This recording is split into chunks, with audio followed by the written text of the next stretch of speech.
زۆر سپاس ئێستا.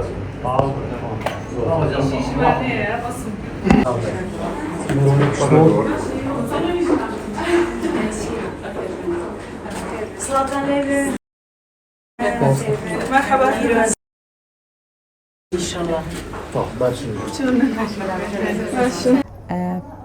بێریڤان ئاوات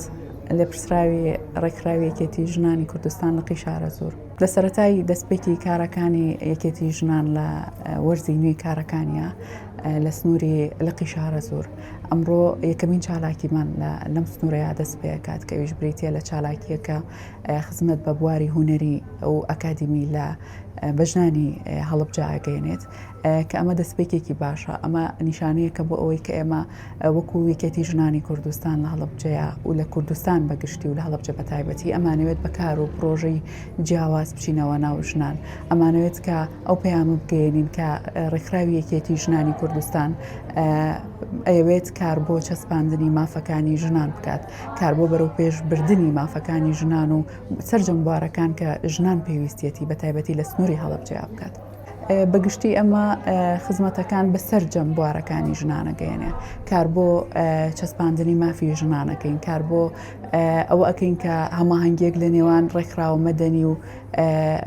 لۆکاڵیەکانە دروست بکەین کار بۆ واکەین کە بتوانین خانمان پێ بگەین بۆ سەرکردایەتیکردن لە کۆمەلگایە سەرجەم سێکتەرەکان ئەمانەوێت کە دەست بخەینە سەر سەرجەم ئەو گاپانەی کە هەیە لە سێکتەرەکانی چ خزمەت گوزاری بێت و چه بوارە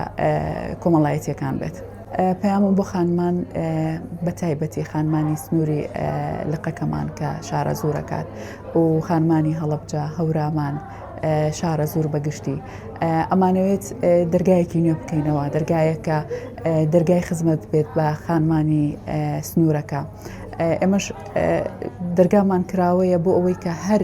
پرۆژەیەک هەر خانمێک هەر بیرۆکەیەک هەر خانمێکی خاوەن بیرۆکە بتوانێت کە سەردانمان بکات بتوانێت کە ببێتە ئەندام لەلامان بەبێ جیاوازی لە بیرکردنەوە و ڕنگ ئێمە ئەمانەوێت خزمەت بکەین.